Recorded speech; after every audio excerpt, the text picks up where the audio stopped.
and their readiness to embrace new technologies.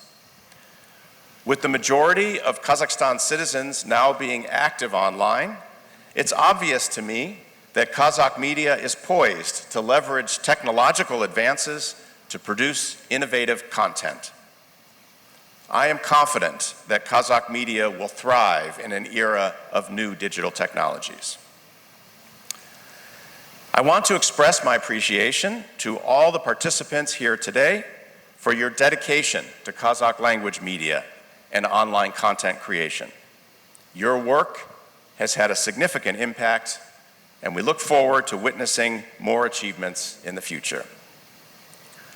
Akıştın Kazakhstan'daki ülkeldige basbısız bostandığın bağlılık akbarat kurallarının kısıtlılığın және сапалы журналистиканы қолдауға ұмтылады.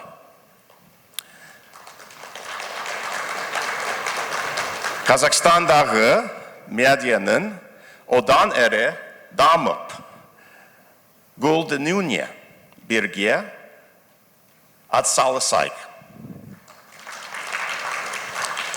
Назарларыңызға рахмет. Сізге рахмет. Көп рахмет. Қошеметтеп қойыңыздар. Форум расымен ақш-тың Қазақстандағы елшілігінің қолдауымен өтеді, ал биылғы Қазақ форумның бас демеушісі Каспий KZ. Каспий KZ-тің бәрі қолданады менің ойымша, және қазіргі таңда бұл қосымшасыз өмірімізді елестету мүмкін емес секілді. Арамызда Каспий KZ-тің ресми өкілі бар, жеке сұрақтарыңыз болса шамалдан қоя аласыздар. Енді бүгінгі форумның бағдарламасымен қысқаша таныстырып өтейін. Бүгін бізде 4 панельдік сессия өтеді. Қазір 5 минуттан кейін жігіттер дайындап жатыр, 2-3 минуттан кейін бірінші сессия басталады. Алғашқы сессиямыз монетизация неге бәрі мұз деп аталады. Екінші сессия қазақстандық журналистика жаңа трендтерге дайын ба? Енді расымен де жасанды интеллект деп жатырмыз, бұған біз дайынбыз ба, дайын емеспіз бе?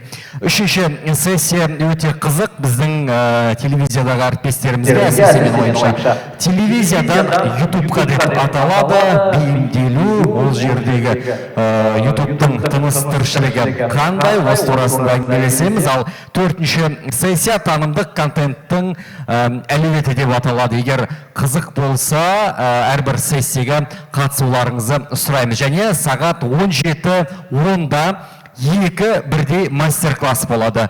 Яғни қайсы қызық, соған баруға болады. Қымбатты қатысушылар, себебі екеуі бірдей уақытта өтеді. Бірінші мастер-класс өз подкастын қалай жүзеге асыру керек деп аталады.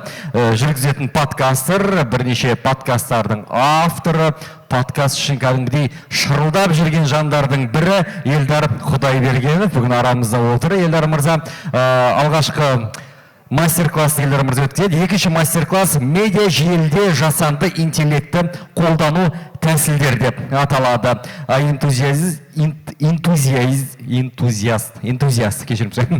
Энтузиаст, көрдіңіз, жасанды интеллект маған да керек болып тұр. Нейрокреатор Медиавейв Digital агенттігінің негізін қалаушы Руслан Сыздықов өткізеді. 2 мастер-класс болады, өз еріктеріңізбен қатыса аласыздар. Ал панельдік сессиялар бірінен кейін бірі ақырындап өте береді. Қымбатты қонақтар, енді алыс жақыннан келген қонақтарымыз бар, әріптестеріміз бар. Өте қызық болады, әрқайсыңыз өздеріңізге бір азық аласыздар деген ойдамын. Және 6:30-да бізде бейресми сессия фуршы, және біздің жұлдызды қонағымыз жаңа толқындағы ерекше әнші деп айтсақ болады. Мархаба Сәби бүгін форум қатысушылар үшін арнайы ән шырқайды, өнер көрсетеді. Сондықтан да бүгінгі форум өте қызық болады деген ойда. Мысалы енді алғашқы сессияны бастайық. Алғашқы сессияның модераторын ортаға шақырғым келіп отыр. Жаңа айттым ғой, Каспий KZ-тің өкілі бар деп. Каспий KZ-тің баспасөз хатшысы алғашқы сессияны бастайды. Монетизация тақырыбында неліктен қазақ тілді онлайн контентке жарнама берушілер аз келеді, әлде аз келмей ме? осы сұрақтың жауабын өзінің спикерлермен, қонақтарымен талқылайды. Қошеметтеріңіз Ербол Азанбек ортамызда. Төрлетіңіз, Ереке. Қош келдіңіз.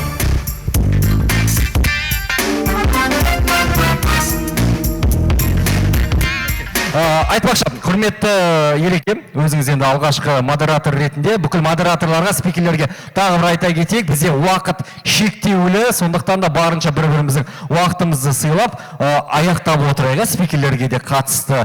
Біз мына жерде уақыт аяқталмай жатса тоқтатамыз. Менде тоқтату құқығы бар екен маған ұйымдастырушылардың беріп қойған. Ереке, сөз кезегі өзіңізде. Көп рахмет. Қайырлы таң, құрметті әріптестер.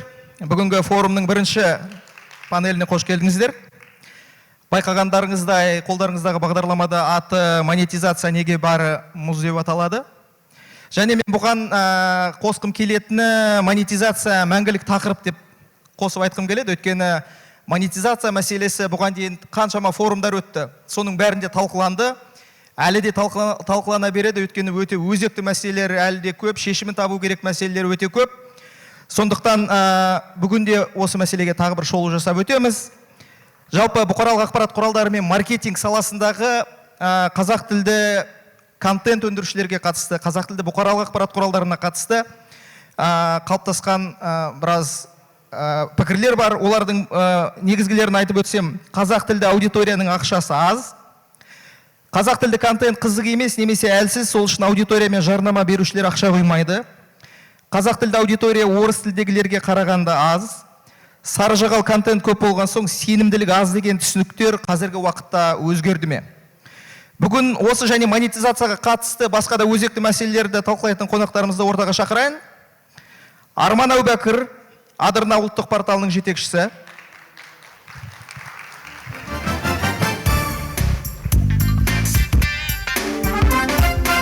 Ұлжалғас Шымырбаева, КСЛ акционерлік қоғамы маркетингтік коммуникациялар директоры. Қош келдіңіз. Арай Әлімхан, инфлюенсер, блогер, жеке кәсіпкер.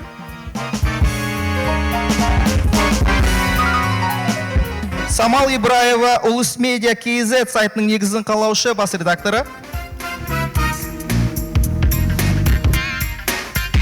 Факруз Тоқтасынов, Камалади Медиа жобасының коммерциялық директоры. Қош келдіңіз.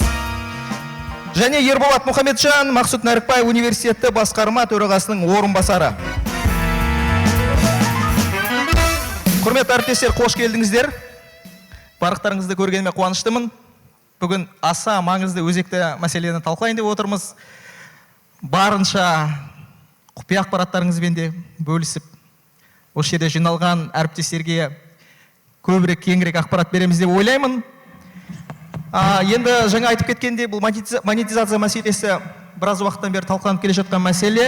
Осыдан 3 жыл бұрын дәл осы форумда мен осы қазақ тілді сайттарға монетизация мәселесін шешу үшін өзара бірігіп, қауымдастыққа бірігіп, бірнеше алаңды бір алаң ретінде сатуды ұсынған болатынмын. Сол былтырғы жылы жүзеге асты. Қазір елімізде былтырғы жылы құрылған қазақ медиа қауымдастығы жұмыс істейді. Оның аясында 25 сайт біріккен. Осы қауымдастыққа мүше сайт басшыларының бірі Арман Әубәкір ортамызда. Әреке, алғашқы сұрақты өзіңізге қойғым келіп отыр. Жалпы соңғы 2 жылда қазақ тілді контент өндіруші сайттардың қаржы мәселесі бұрынғыдан өзгерді ме? Әлде жалғыз кіріс көзі сол бұрынғыдай мемлекеттік тапсырыс болып қана қалып отыр ма? Және тағы бір сұрақ қойға кеткім келіп отыр. Орта есептегі, орта деңгейдегі қазақ тілді тәуелсіз сайттың жылдық табысы қанша? Сізден нарықта бұрыннан келе жатқан қатысушылардың бірісі, сондықтан бұл сұрақтар сізге қиындық тудырмайды деп ойлаймын. Рахмет сұрағыңызға. Жалпы қатысушыларға, ұйымдастырушыларға, министр мырза, министрлік бәрі ақш елшілігі осындай керемет форум ұйымдастырып жатқандарыңызға, қатысып жатқандарыңызға барлықтарыңызға алғыс айтамыз. Енді сұраққа келетін болсақ, мен жалпы табыс дегеннен көрі қаржылық айналым дегенді дұрыс көрем. Себебі ол табыс болуы да мүмкін, болмауы да мүмкін, бірақ бастысы жұмыстың процесі деп есептеймін өз басым. жұмыс процесі тоқтамайтын болса, ол түптің түбінде бір күндері табысты өзі, жоба өзі алып келетін болады. Енді жарнамалық тұрғыдан алатын болсақ, шамамен бір 65%-дай мемлекеттік және бір 35%-дай сондай бір жалпы Адырнаған емес, жалпы қазақ сайттарының бір несі осы деңгейде деп ойлаймын. 35%-дай бір жеке секторлардан. Ол банктер болуы мүмкін, ол түрлі компаниялар болуы мүмкін, үлкен жағы құрылыс компаниялар болады, немесе партиялар да болып қалады арасында. Енді партияны қайсы жатқызуға болады білмеймін, бірақ жалпы сондай. Ал орташа есеппен жаңағы қаржылық айналым қанша болу керек деп есептесеңіз, айтсаңыз, ода мен бір 50 миллион мен 70 миллион арасында қаржы бір орташа сайтты ұстап тұруға қажет деп есептеймін. Және сондай табыс келіп отыр қазіргі кезде. Иә, қазіргі кезде сондай орташа сайт сондай. Әріптестер, бұл цифраларға назар аударсаңыздар, қазақ тілді сайттар бұған дейін жеке сектордан, бизнес саласынан 35% көлемде, табысының 35% көлемде жарнама тарту деген соңғы жылдар ғана пайда болған цифра. Иә, рас. Және соңғы кездегі 50-70 миллионның арасында орташа қазақ тілді сайттың табыс таба бастауы бұл қуантарлық жағдай деп ойлаймын. Яғни біздің жаңағы қауымдастық құрылғанына көп болған жоқ. Сол қауымдастықтың аясында біз пайыздық деңгейде жеке сектордан түсетін табыстың көлемін әлдеқайда арттырамыз деген үмітіміз бар. Ол енді солай болатынына сенімдіміз де, өйткені белгілі бір дәрежеде жаңа қазір маркетингтік жүйелер, түрлі схемалар деп айтамыз ба, сондайлар жоспарлар құрылып жатыр. Ол бойынша жұмыстар жүргізіліп жатыр. Енді қандай да бір басқа да сұрақтар болса, жауап бере дайынбыз. Өте тамаша. Арманға бір қол соғып қойсаңыздар, жеке тәуелсіз қазақ тілді сайттарда жарнама жағынан, табыс табу жағынан әлі бәрі мұз деген мәселе басқаша көрініс ала бастапты. Мұз ери бастаған екен. Бұл өте жағымды, тамаша жаңалық. Мен келесі сұрақты Самал ханымға қойғым келіп отыр. Самал ханым, Ұлыс медиа өз-өзін ақтап отырған жоба, және білуімше мемлекеттік тапсырыс алмайды. Сайттың табысты болуына қандай құралдар көмектесіп отыр? Және өте бір маңызды сұрақ қазір кезде. Сіздің сайтыңыз қазақ және орыс тілінде. Сол қазақ тілді бөлігі табыс көбірек әкеле ме, әлде орыс тілді бөлігі көбірек табыс алып келіп отыр ма? Рахмет Ербол. Қайырлы таң, құрметті бүгінгі форумға қатысушылар, құрметті министр мырза. Бүгінгі елшілікке көп рахмет осындай алаңға шақырып отырғанына. Бір жағынан бір кішкентай ремарк айта салайын. Бұл форумда басында мен спикер болмаған, өзім сұранып келген спикермін негізінде. Өйткені шыны керек, бірінші рет бағдарламаны көргенде мен таңғалдым. Мен айттым, нарықта 3 жыл жұмыс жасап жатырмыз, ұлыстың бір орны бар шығар, қазақ контентін талқылайтын алаңға келуге деп, шын айтсам, өзім жанасылға жазып, шақырып келген спикермін, айып етпеңіздер, дегенмен рахмет. Себебі енді салаға жаны ашығаннан кейін айтқан дұрыс деп ойлаймын. Ербол мырза, дәл қазіргі уақытта ұлыс медианың жаңағы монетизациясына келетін болсақ, біз толыққанды қазір өз-өзімізді ақтап отырған жобамыз. Толыққанды дәл қазіргі уақытта, мысалы сәуір, наурыздың кезінде бізде толық жыл соңына дейін барлық шығын жабылған. Яғни бізде қазір енді шыны керек басында ұлысты ашқанда бір энтузиазм болды, сондай бір юношеский максимализм дейді ғой. Бірақ та одан кейін маған жақсы Расул Рысманбетов деген бәріміз танитын адам бар.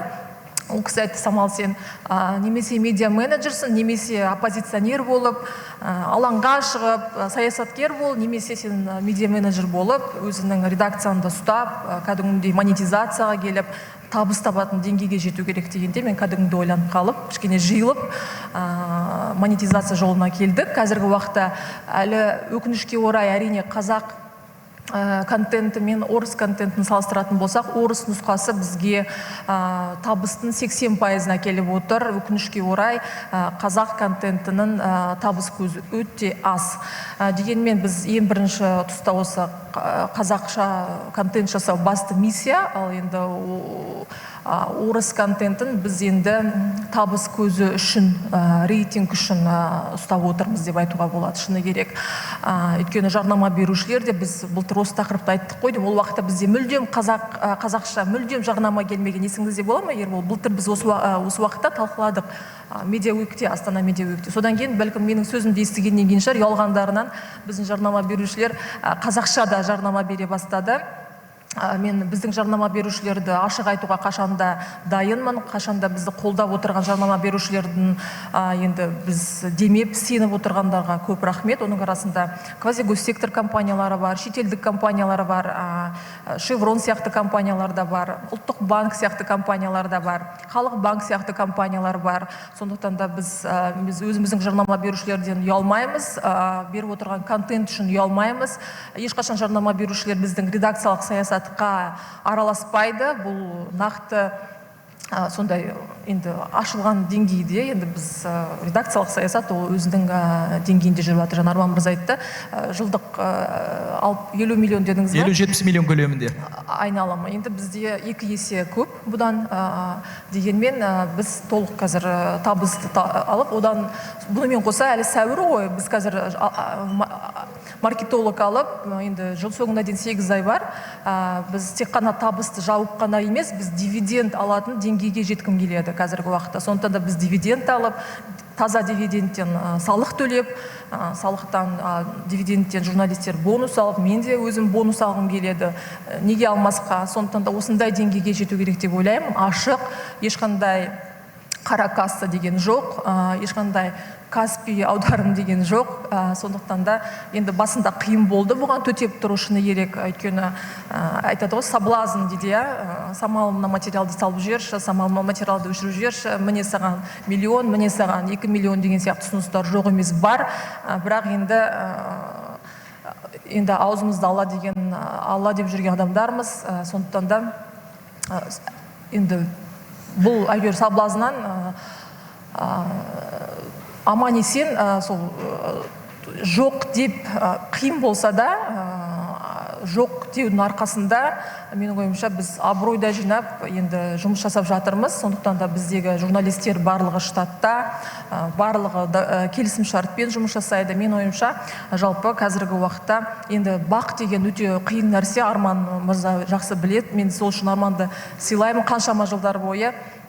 Енді сайт деуген ол блогерлік емес, күнде салып, захотел шықтың, не захотел шыққан жоқсын деген сияқты дүние емес, паблик емес, көрінгеннен контент ұрлап алып, видеоларды ұрлап алып, өзінің атынан салып, өзіне монетизация жасап жатқан дүние емес. Бақ деген жауапкершілігі зор, контент үшін басымен жауап беретін үлкен сайт, осыны айтқым келеді. Сондықтан да мен бұл жерде осы алаңды пайдалана отырып, жарнама берушілердің де құлағын алтын сырға, әрине біз жылтыраған блогерлерге, жылтыраған миллион, 2 миллион деген блогерлерге қызығып жарнама береміз. Дегенмен бәрібір дәстүрлі медианың аты дәстүрлі медиа, халық енді бүгін ертең жазған посттар олар ұмытылады, ал архивте қалатын, Google-да қалатын ол ресми бақта шығып жатқан материалдар, сараптамалық материалдар, оны қашанда көтеруге болады, жылдар өтсе де оқуға болады деген сияқты дүниелер. Сондықтан да потенциалды жарнама берушілер осы жерде болса, осыған назар аудару керек деп санаймын. Осы. Рахмет. Әріптестер, байқап отырғандарыңыздай, шын мәнінде қазақ тілді медиа нарықтың табыс табу бойынша бәрі мұз емес екен, мұз ери бастаған екен. Бұны Арман да, Самал да өте жақсы мысалдармен айтып өтті.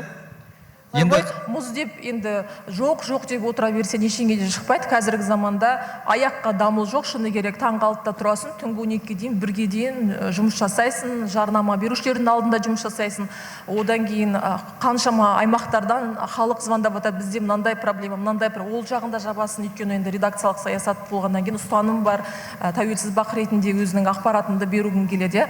Сондықтан да енді бар ресурсты дұрыс пайдалана отырып, күн көру, тек қана күн көру емес, айтып отырмын, табыс табу. Сондықтан да енді қазіргі заманда бір грех жаловаться дейді. Қазіргі уақытта барлығы ашық жұмыс жасауға болады. Дұрыс айтасыз. бұрынғы жылдары қазақ тілді сайттарға қатысты, қазақ тілді медиаға, тәуелсіз медиаға қатысты көп жағдайда мен осы сессияның ашылатын кезінде айтып өткен өзекті мәселелер болған. Маркетологтар немесе бұқаралық ақпарат құралдары өкілдерінің өздері арасында қалыптасып қалған көбіне қазақ тілді бұқаралық ақпарат құралдарына қатысты сыни көзқарастар. Сол мәселелердің бәрі өзгергені соңғы жылдары өте жақсы байқалып отыр. Мысалы, соңғы кезде сайттар, мен өзім тығыз қарым-қатынаста жұмыс істегеннен кейін өте жақсы білем. Қазақ тілді сайттар, сол жердегі бас редакторлары, менеджерлері, қай жерде аудитория бар, қай жерде табыс келеді, барлық жерде жұмыс істеп жүр. Соңғы жылдары бір өте жақсы тенденция байқалады. Мүмкін өте жақсы да болуы мүмкін, жаман да болуы мүмкін, оны әріптестер қазір айтар.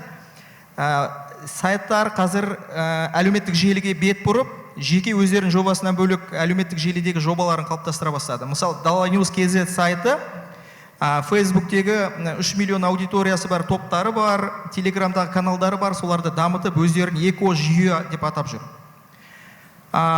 Сондай-ақ бізде енді бұл бағытта өте жақсы мысалы бар. Мысалы, әлеуметтік желіде басталып, кейін сайтқа айналған, мысалы, ZTB KZ, За тебе бәке жобасы айтуға болады.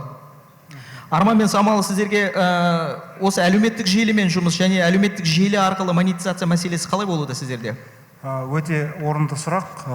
Бізде кейбір кісілер ойлайды, сайт ашу жеңіл, сайт ашсам, сосын журналистермен қамтамасыз етсем, олардың бастапқы жалақысын ғана берсем, сонымен жұмыс жүріп кетеді ары қарай деп ойлайды. Бірақ ол өте қате түсінік.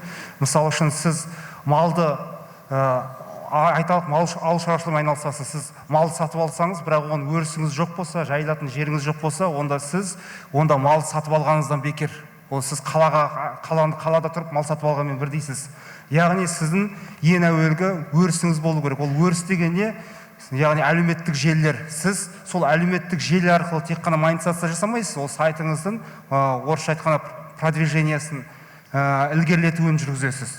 Яғни бірінші орында кезген сайт ашам, болашақта ақпарат құралының, қандай да бір ақпарат құралдарының иесі болам деген адам, сондай үміті бар адам, ең бірінші орында ол әлеуметтік желілерді дамытуға, сол әртүрлі тек қана бір ғана әлеуметтік желісі емес, қандай әлеуметтік желілер бар, соның барлығынан аккаунт ашып, сол бойынша жұмыстар жүргізіп, сол брендті қалыптастырып, халыққа сіңіре беру керек деп ойлаймын. Енді біздің де қазір Адырнаның 3-4 миллионға жуық әртүрлі жалпы алған кездегі әлеуметтік желіде қолданушылары бар. Біз соған әу бастан өте қатты көңіл бөлдік.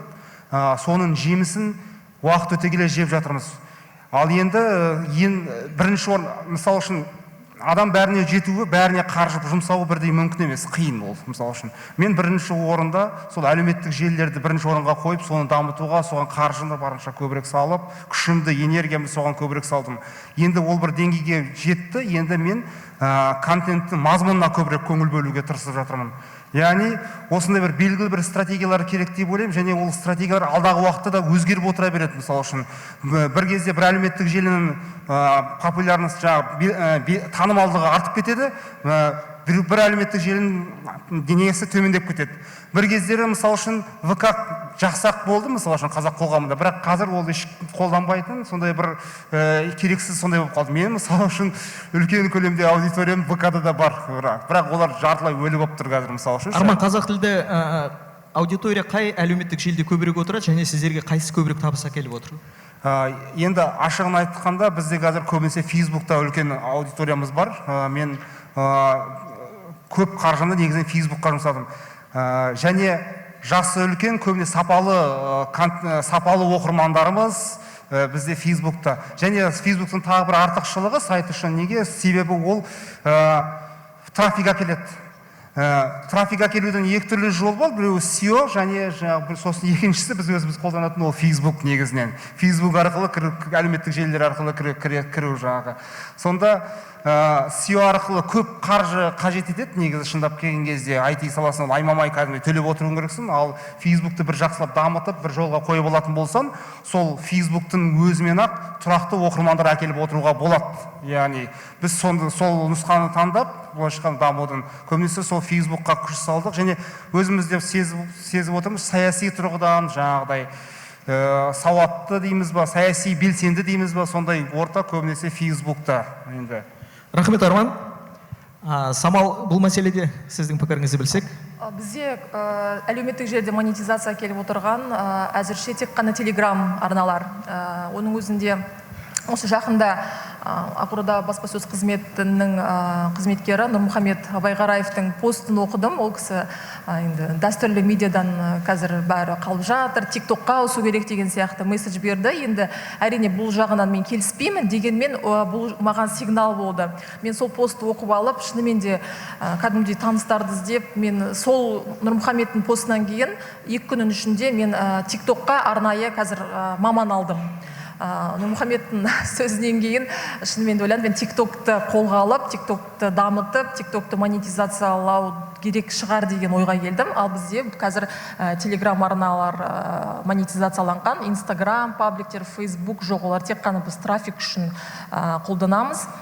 Бізде телеграмға өте жоғары сұраныс, өте жоғары. Енді сол, пока. Сонымен, құрметті әріптестер, өздеріңіз естігендей қазақ тілді аудитория, әлеуметтік желідегі аудитория монетизация үшін ең қолайлысы Арман атап өткендей Facebook, және Самал ханым айтып өткендей Telegram, және Нұрмұхамедтің ол жазбасы мен де оқыдым. Шын мәнінде TikTok соңғы жылдар енді жастар аудиториясына өте танымал болып келе жатыр, аудиториясы да үлкен. Сондықтан осы қазақ аудиториясына отыратын және монетизацияға тез шығаруға болатын осы 3 әлеуметтік желіні атап өтсек болатын шығар. Жалпы енді әріптестеріміз айтып өткенде әлеуметтік желі бүгінде трендте, бүгінде шамамен 4 миллион таза қазақ тілді әлеуметтік желінің тұрақты қолданушысы бар деген ақпарат бар. Әлеуметтік желіге бағытталған қазақ тілді жобалардың негізгі табысты болуының сыры осыда дейді. Арай ханым, келесі сұрақты сізге бағыттағым келіп отыр. Сіз осымен келісесіз бе? Жалпы әлеуметтік желіде жеке блогер ретінде қазақ тілді контент өндірушіге табыс табу оңай ма? Сәлеметсіздер ме, құрметті қонақтар, қатысушылар, спикерлер. Мен негізі жаңа Самал ханым айтып отқандай жылтырақ блогермін. Бірақ сіздің бар сөзіңізге қосыламын, келісемін. Журналистика әлемінен блогингке өткен адамдардың бірі менмін. Және журналистика саласында жұмыс істеген кезінде барлығы мені танитындар біледі. Орыс және қазақ тілінде мен бағдарламалардың жүргізушісі ретінде танылдым. Одан кейін әлеуметтік желілер келе бастаған кезде оның power дейді ғой, күш қуатын байқағаннан кейін блогингке кетуді дұрыс деп есептедім. Дәл қазір кезде мен инстаграмды жүргіземін және енді тиктокқа енді қадам жасап келе жатырмын.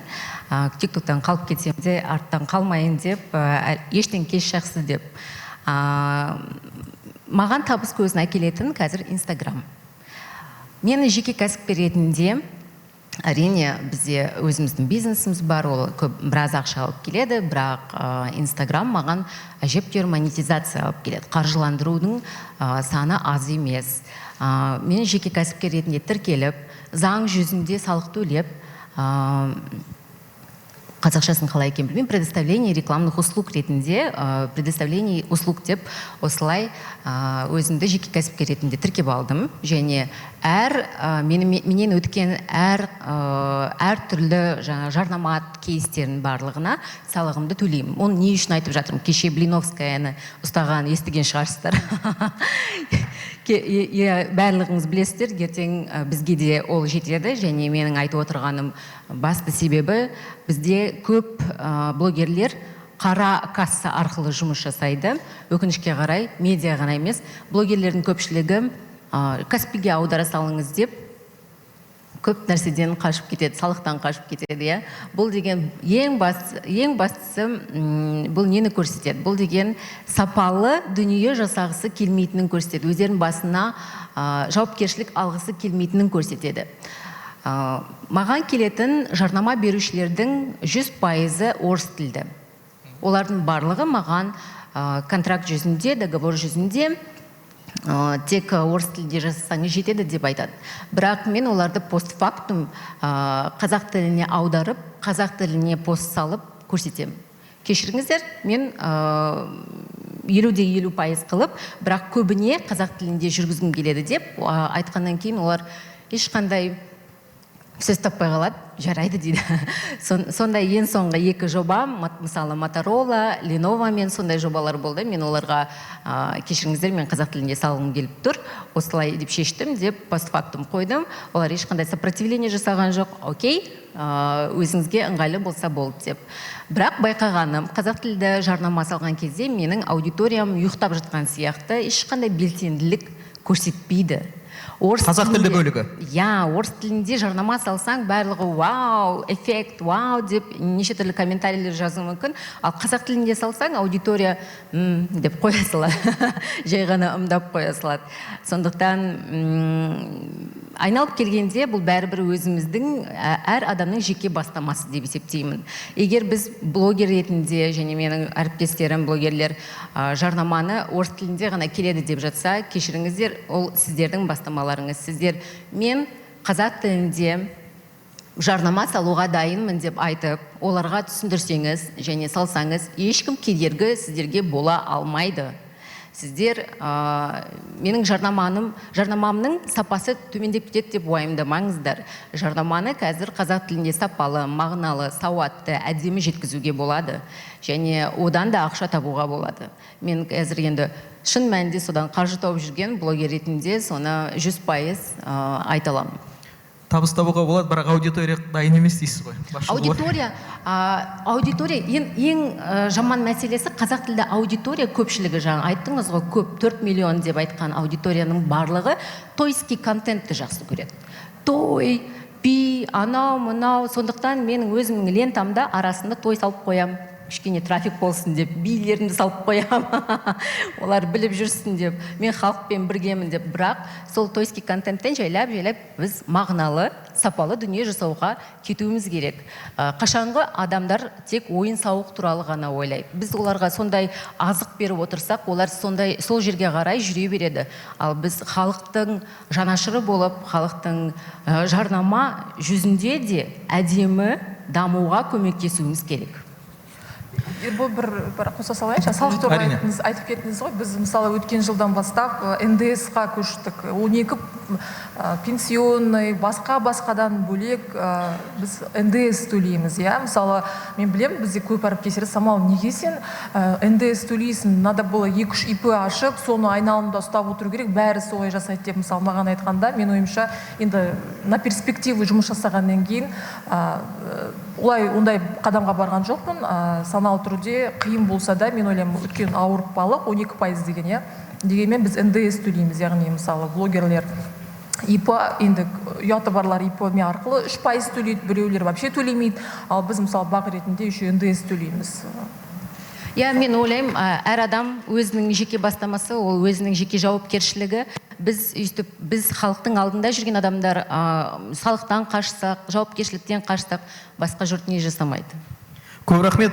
Әріптестеріміз енді арамызда мүмкін блогерлер бар шығар, конверт арқылы, мобильді қосымшалар арқылы салықтан жалтарып 20 мың теңгелік, 50 мың теңгелік посттар жазып қалатын. Сол кісілердің құлағына алтын сырға деп отыр, барлығын заңдастырып, салықтарыңызды төлеп, блогер ретінде мүмкін тіркеліп жұмыс істеңіздер дейді. Рахмет. Жалпы енді қазір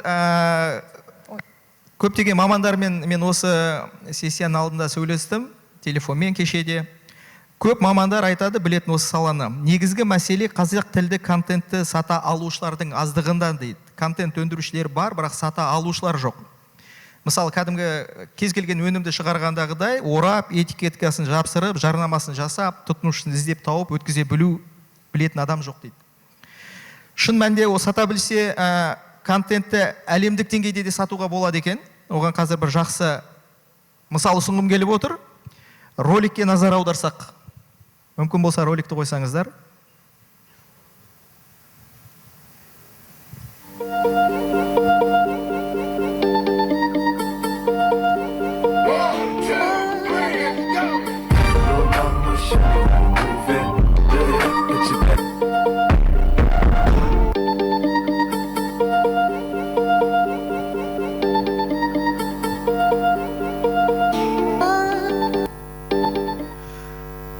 Роликтегі әріптесімізді барлықтарыңызды білетін шығарсыздар деп ойлаймын.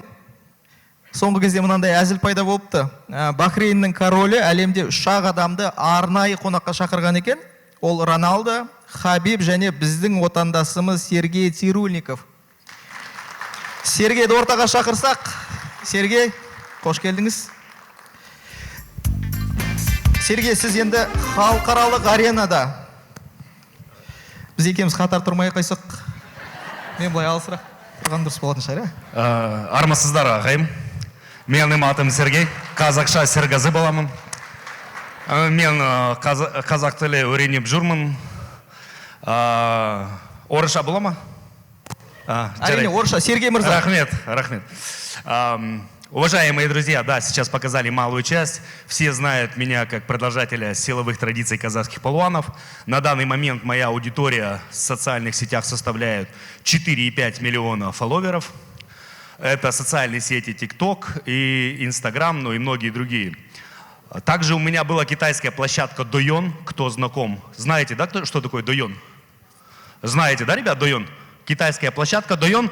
На этой площадке у меня было 40 миллионов подписчиков. Вот. После этого, да, самое популярное видео на этой площадке у меня набрало 1 миллиард 380 миллионов просмотров. Здесь тема монетизации, это все понятно. Хотелось бы сказать, что я один из немногих, кто монетизировал свой контент за границей.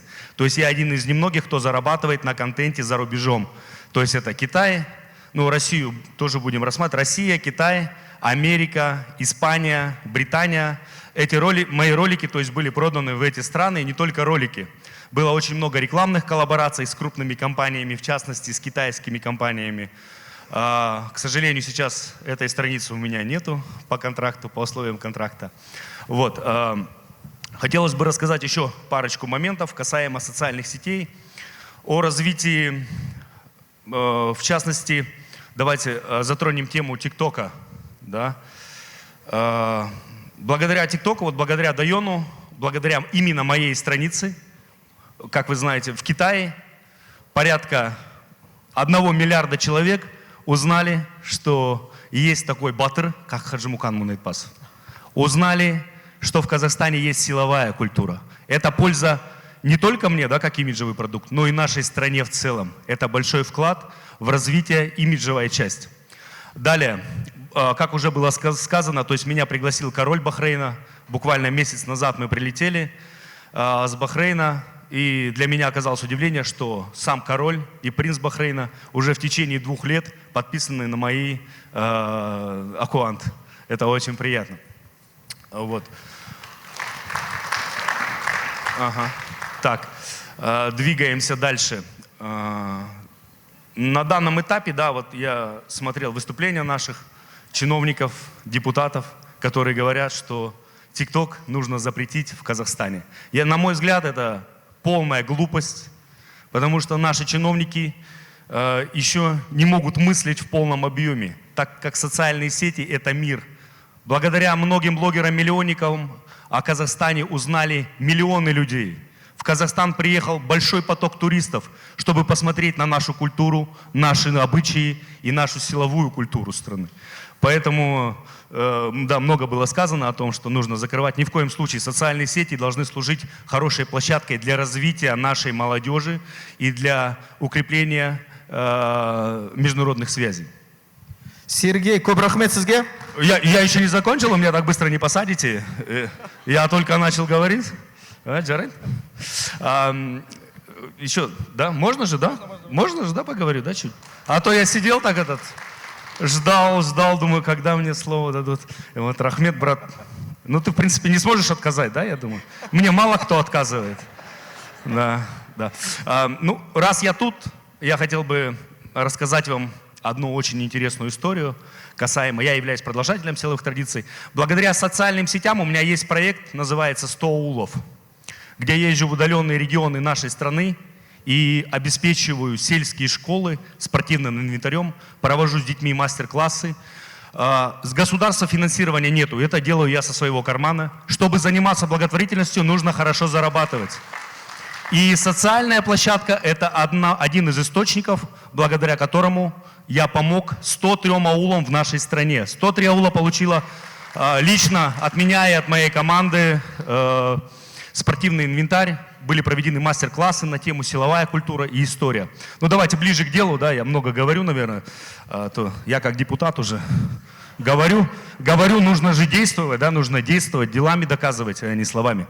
Раз мы здесь, я хочу рассказать одну историю касаемо Хаджимукана Мунайпасова.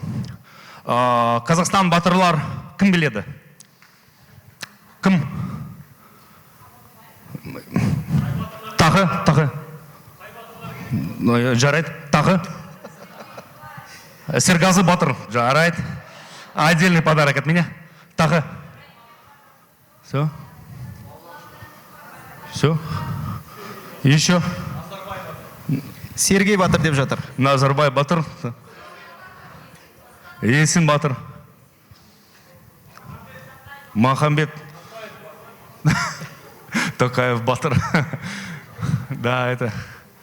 Не нужно человека возводить в бронзу заранее. Болды ма? Тағы қандай нұсқалар бар? Балуан Шолақ, иә. Хаджимукан, иә. Керей. Жақсы. Жақсы. Жақсы. Тогда мен айтамын. Жарайды? В 1906 году в городе Киев на чемпионате мира по французской борьбе был один знаменитый силач. Звали его Весгарн Шмидт.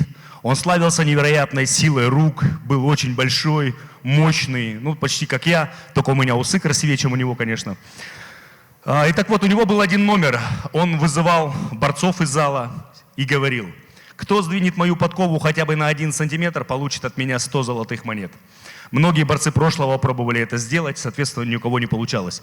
Сегодня, если есть желающие, я могу провести то же самое.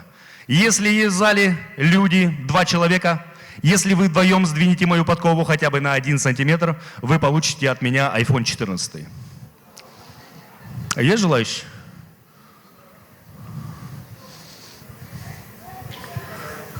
Кім? Кім бар Yes. арамызда? 2 человека. Если 2 человека хотя бы сдвинут на 1 сантиметр, iPhone 14 даю. Кель. Джарай, давайте. А можете здесь снизу. Может, Джигитер, смотрите, все, 2 руками. Берите. 2 руками ты, 2 руками ты. Давайте похлопаем, друзья, шабалак. Давайте, можно в любую сторону, влево, вправо, ногами. Давай, брекюш.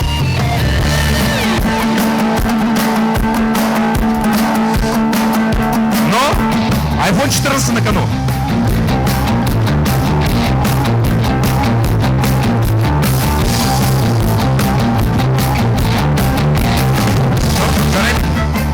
А як можно ногами, руками? Все, я проверю, я сейчас размотаю, покажу. Ну, вы можете влево, вправо, ногами встать можно. Так, смотрите, я забыл сказать главное условие, Джигитер. Если у вас не получается, вы берете кредит и мне даете по 1 миллиону. Не, ну справедливо же? Как, я же сразу сказал же. Сразу, вы Джигитер. Так, друзья, это маленький лайфхак, как я заработал на 1-ю квартиру. Да, вот именно таким способом. Все, Рахмет, все честно, да? Я показываю, да, вам? Так, здесь представители Каспия есть, все отлично. Если что, там, скинете заднюю карту, сторону карты я могу снять. Все, подкова совершенно ровная, правильно? Все честно?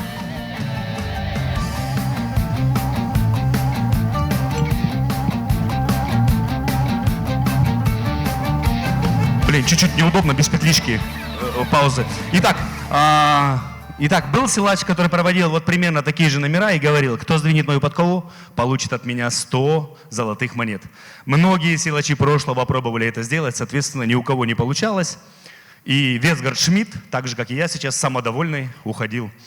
Но он не учел одного момента, что в 1906 году на чемпионате присутствовал наш палуан Хаджимукан Мунайпасов. И так вот, когда все батыры, силачи прошлого попробовали это сделать, соответственно, ни у кого не получилось, Хаджимукан с присущей ему восточной скромностью сказал: можно попробую я?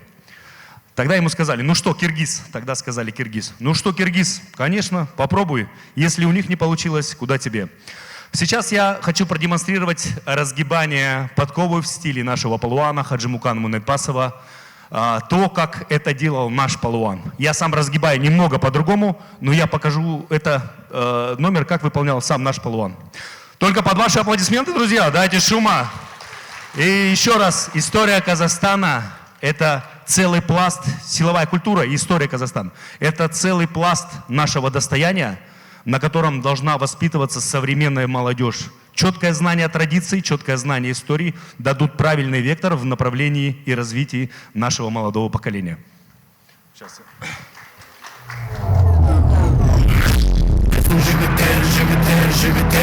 Meni jigitler, keremet jigitler, mana biz jigitler, jigitler, jigitler.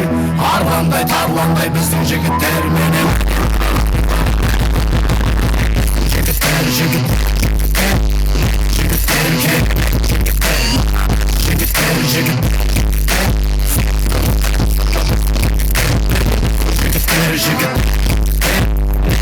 jigitler, jigitler, jigitler.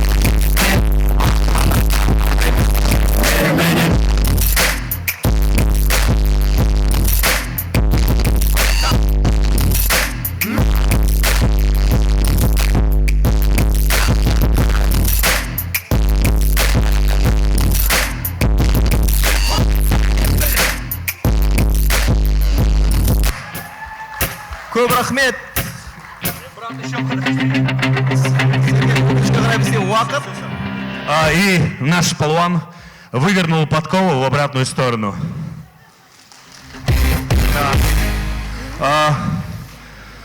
Подкова в разных народах – это символ удачи, символ сохранения истории, символ счастья. Вот. В данном моменте это история наших батыров. Я хотел бы подарить эту подкову, конечно, послу США, но он куда-то убежал. Потом я хотел министру подарить, но я ему уже дарил подкову. Поэтому давайте подарим подкову тому, кто ответит на вопрос. Окей? Один правильный ответ, руку поднимаем, отвечаем. Вопрос будет сложный. Кто первый в мире выполнил сальто-мортале? Руку поднимаем, отвечаем. Нет, нет. Да, все правильно, фотограф выигрывает. Первый в мире сальто-мортале выполнил мортале. Все, можно вас? Давайте похлопаем. Как зовут? Вот. Это подкова вам, символ традиции. Уважаемые друзья, ну что, касаемо монетизации, зарабатывать несложно. Иностранцам очень интересна наша культура, наше достояние, наша история. Суть, быстро расскажу, суть заключается в том, вы должны сначала сделать свой бренд и дать продукт. Когда у вас будет креативный продукт и свой бренд, вы свой контент будете продавать очень легко и по всему миру. Хочу пожелать вам всем удачи, здоровья, счастья. В преддверии Дня единства народа Казахстана хочу поздравить вас всех с праздником.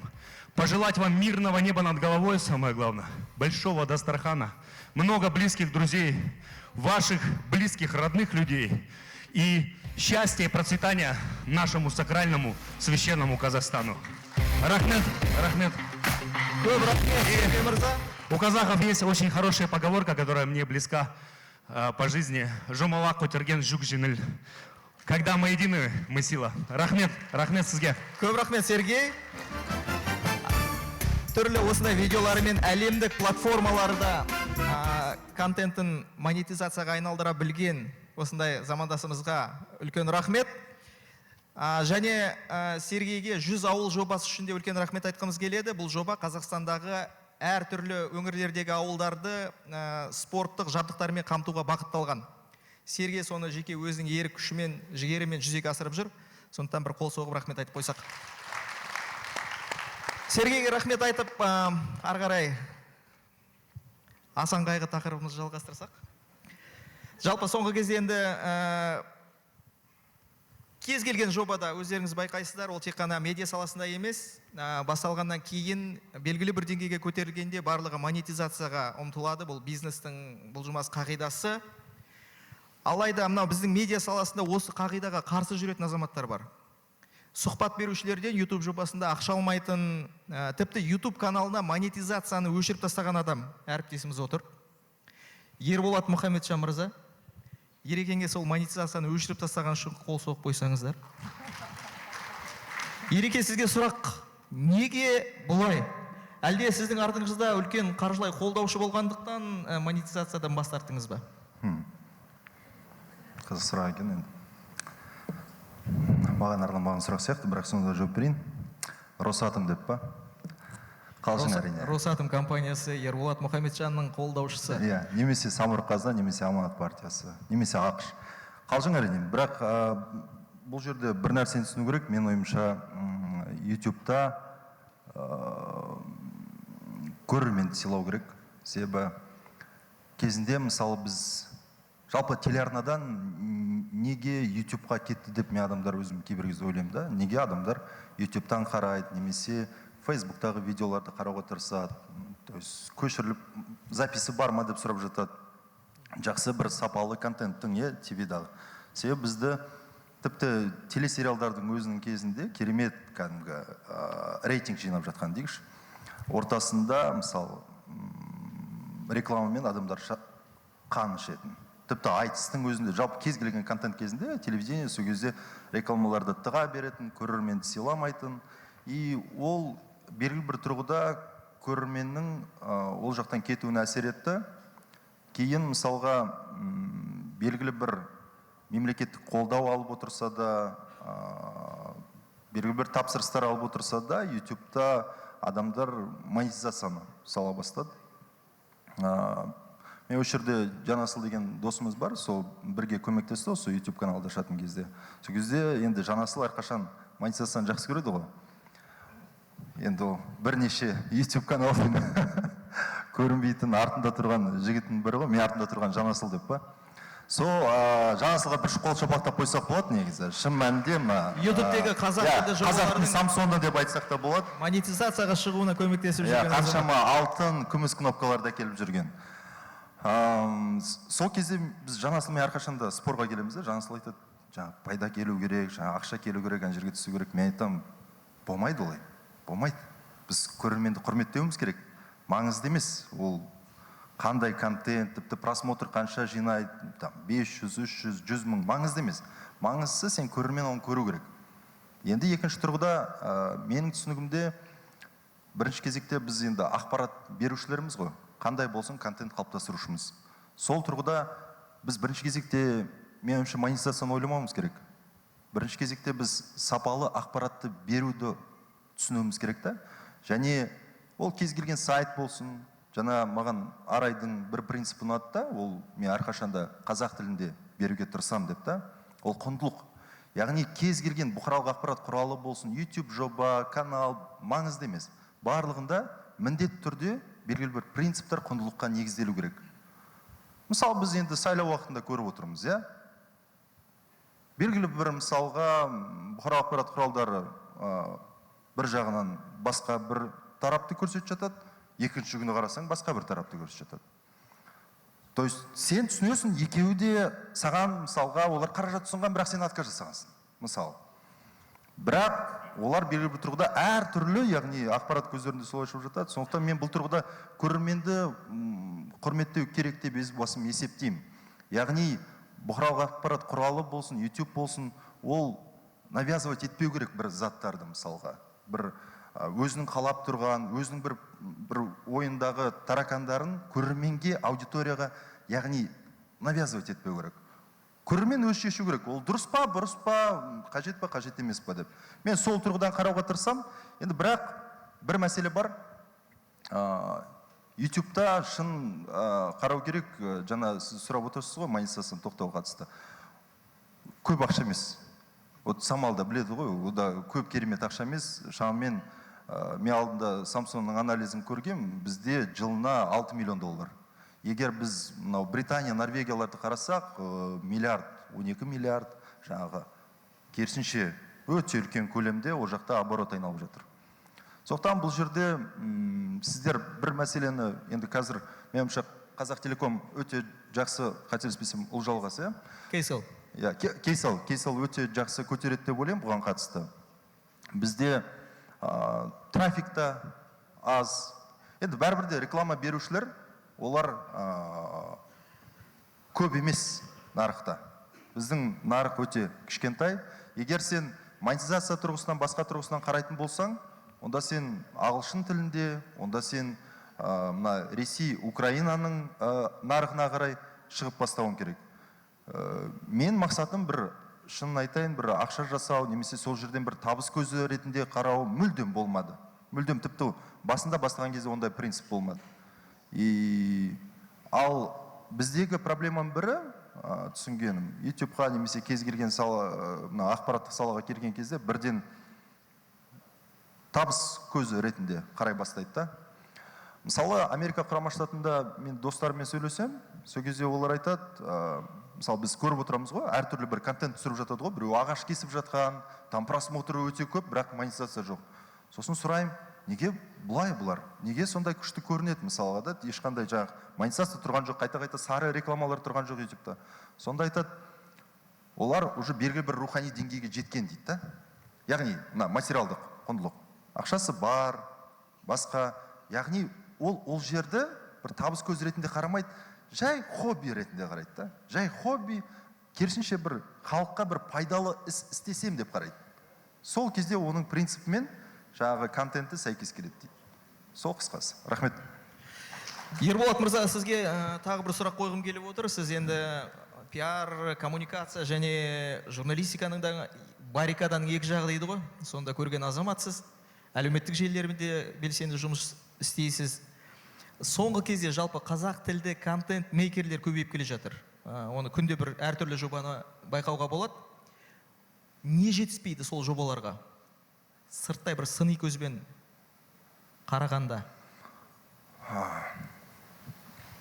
Мен ойымша салалық. Қазір біз мысалға егер енді YouTube-та қарасақ, бізде жалпы көрерменде көзқарас қалыптасты.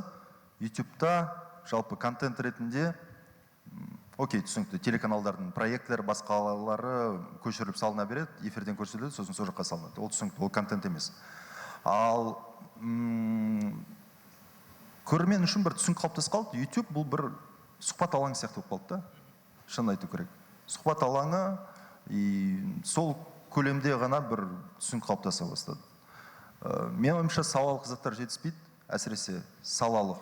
Біз қарайтын болсақ, көп жағдайда дәл сол салалыққа бейімделген жобалар жетіспейді. Мысалы, қателеспесем, мынау тарих бойынша, естеріңізде болса, бір азамат болды ғой алдында, цифровизация бойынша, бәрің отырсыңдар, неге қазақша сөйлемейсіңдер деген. Өте сондай трендке айналып кетті, Нұрғожа, қателеспесем. Өзі TikTok-та 4 миллион қаралым, өте мықты азамат, мен сырттай ғана танимын, жеке танымаймын. Инстаграмда болсын, YouTube-та анау дерек сөз ба, сондай бір YouTube жобасы бар. Өте мықты азамат. Мысалы, дерек сөз. Иә, дерек сөз. Салалық. Кеше мен өте бір жақын танысым, PhD доктор, мынау әлеуметтану бойынша зерттеуші, сол айтады, мен сұхбат жүргізуді қолға алсам дейді. Мен оны құрметтеймін. Мен айтам, керек емес саған ол. Шын айтам, керек емес. Потому что мен сен біріншіден фактураңды білем, бүкіл неңді білем, былай қарайым, зерттеймін, сен туралы жақсы білем. Сондықтан сен 5 минуттық социальный зерттеулер жасашы. Мысалы, лудомания, мысалы, наркомания, мысалы, жастар арасында қылмыс. Осы бойынша бізде контент бар ма? Енді бұған тағы да келіп тіреледі. Біз жанасылмен постоянно спорға түсеміз. Бұған келіп тірелген кезде тағы да ақшаға келіп тіреледі. Мен ойымша, министр мырза отырса айтушы едім, негіз бұл жерде үкімет осындай әлеуметтік маңызды стратегиялық, яғни қоғамды түзеуге арналған контенттерге көбірек қаражат бөлу керек. Миллиардтар телеарналарға бөлеміз, бірақ неге сондай контентке бөлмейміз? Себебі бәрібірде жаңа кім жақсы айтты ғой, TikTok-ты жабу басқа, ол Серлинг айтты ғой, бла-бла әңгіме деп та. Керісінше сол жақта қазір проблема болып жатыр да. Біз әлі күнге дейін бір салалық бағытта зерттеулерді, соларды көріп отырған жоқпыз. менің ойымша сол ғана проблема. А бірақ қазақ тілді контентке деген желание, ниет өте жақсы. Қазір қоғамда байқап отырмыз, мысалы мына жерде келген қазіргі осы жерде тұрған аудиторияда тұрған азаматтардың көбісінің ниеті бар, осы тақырыпқа қатысты қызығушылығы бар шын мәнінде. Біз сөйлесеміз адамдармен, достарымызбен, бәрінің қызығушылығы бар осы салаға. Но проблема барлығы бұл ақша табу алаң ретінде қарамас екен деймін да. Сен таба алмайсың бұдан, қиын. Ол мойындау керек оны. Ол үшін сен или атыңды қойып алуың керек, телеканалда, или қоғамда, или фейсбукта, или білмеймін, блогер болып, сосын барып келуің керек та. Ал бірден сен келіп, мен там миллион просмотр жинаймын, сосын маған Каспий KZ керемет ақша төлейді, там білмеймін. Сосын кейін былай істеймін, или Адырна сияқты сайттарға мемлекеттік қаражаттар бөлінеді, и звезда болам деген ол болмайды. Мысалы, мен білемін ғой Арманды осыдан 10 шақты жыл болды ғой, сіз танимын да, Ареке, мысалы да. Арекенің негізгі қаражат көзі ол мемлекеттік тапсырыс, мысалы. Мысалы да, енді қаншама ақпараттар Алматы, Акиматы болсын, 65% деді ғой жаңа. 65% ол негізгі. Бірақ 35% бизнестен келетін жарнама көзі де бар. Ну, оған да сұрақ, мысалы, және ол көбейіп келе жатыр. Енді сайлау кезінде біраз нелер байып қалды, енді оны көрдік, мысалы, выбор кезінде негізгі YouTube-тағы мысалға жобалардың бірі болды. Сондықтан мен ойлаймын, бұны пайда көзі ретінде қарау өте қиын. Өте қиын. Блогерлерге болатын шығар, Инстаграмда Әлібеков, Арай Әлімхан, там, не знаю, Елікбаев, оларға болатын шығар. Но сен негативно жазып отырып, давай мақтаған ақша кеш десең, это, понимаешь, ол біртүрлі парадокс та, сол тұрғыдан мен ойлаймын просто. То есть рекламодательдерді приятно такой, Динара Сачан деген адам сияқтарды ұнатады да, олар ойланады так, ол медиа, мысалы да, так, көбіресе жағы қиын ақпараттар жазады. Мысалы да, енді шумно, енді өтірік емес қой Самал, дұрыс па? Мысалы проблема, там, демократия, или білмеймін бір күн басқа деген сияқты да, Ринат Заитов, там, оның сұхбаты шығарады деген сияқты. Но жарнама берушіге, ақша берушіге, мысалы мен Казгю болсам, Нәрікбаев университет, мен ойланушы едім беретін кезде. Тек бізді сынаған кезде ғана барып, Самал, что там деп звондамасаң, мысалы, басқа кезде сен ойланасың. Ал саған постоянно, не үшін реклама бересің? Чтобы саған клиент келу үшін, чтобы саған, қалай дейді, сенің продуктыңды сатып алу үшін деген сияқты да, Каспий KZ. Сендер кім көрінгенге бере бермейсіңдер ғой, мысалы. Ойланасыңдар, анализ жасайсыңдар да, мысалы, беретін кезде. Сондықтан осы тұрғыдан қараған дұрыс деп ойлаймын. Рахмет. Рахмет, Ерболат. Жалпы Ерболаттың айтқан енді монетизация мәселесін жобаны бастар алдында, медиа жобаны бастар алдында бірден ақшаны ойламаңыздар, алдымен арды ойлаңыздар, сапалы контент ойлаңыздар, сонымен жарнама беруші біртіндеп өзі келеді деп отыр. Шын мәнінде бұнымен келісуге болады, өйткені сапалы контент жасайтын блогер болсын, медиа жобалар болсын, оларға жарнама берушілер өздері келеді. Немесе соңғы кезде ондай өнімдерді сататын түрлі агенттіктер де пайда болды Қазақстанда. Мысалы, Камалади медиа деген үлкен маркетингтік агенттік десек те болады. Қазақстанда 1000-ға жуық блогердің контентін сатумен айналысады. Қазір ортамызда осы Камалади медианың өкілі отыр. Факроз мырза, сізге енді мына көпшілікке түсінікті болу үшін өте бір қарапайым сұрақты қойғым келіп отыр. Камалади медиа осы 5 жылда 1000-нан астам блогерді сатуды, контентін сатуды қалай жолға қойды, және осының ішінде қазақ тілді блогерлердің және контенттің үлесі қанша? Кайрокон, я могу сегодня рассказывать на русском, отвечать на вопрос. Вы не против, коллеги и друзья? Да? Спасибо большое. Да, в Камалади Медиа 5 лет на рынке. Сейчас мы занимаемся блогерами. То есть, как все знают, у нас есть большое количество казахоязычных блогеров на данный момент. Сегодня вы, коллеги, рассказывали о очень интересных вопросах, которые я бы хотел бы озвучить. Действительно, есть действительно несколько таких интересных моментов касаемо инфлюенс-бизнеса. Начнем с того, что то есть сейчас сложности не только в измерении эффективности блогеров, как вы говорите. Есть, да, вот мы смотрим на Россию и видим о том, что там сейчас Лерчик и всех блогеров ловят и говорят, типа, вы не платите налоги. Камон, наши блогеры должны уже, приходить к этому, да. Сейчас мы работаем над тем, чтобы наши блогеры все выплачивали все налоги. Мы заставляем, говорим, ребят, это правильно, мы должны платить налоги. То есть мы вот работаем 5 лет, и мы официально проводим все оплаты по рекламным кампаниям. То есть это вот касаемо коллег, которые обсуждали эту тему. Отвечая на вопрос по монетизации, сейчас монетизации контента на самом деле очень много, поскольку помимо запусков, там, то есть мы выводим там трафик условно у блогера на какой-то отдельный канал, либо реклама в сторис, видеопостов, это все стандарт, это понятно, то, что имеется. Но сейчас самое интересное это стримы в ТикТок, да, вот как бы где донатят. Вот, кстати, Сергей, верно? Вы рассказывали о том, что в Даянь в Китае, приложение, которым пользуется, у вас огромное количество подписчиков. То есть в том ТикТоке, который есть от самих создателей ByteDance в Китае, есть очень огромное количество монетизации. То есть даже вот прямой эфир, наши блогеры, когда ведут прямой эфир, они просто рассказывают о своей жизни, либо что-то в этом роде, да.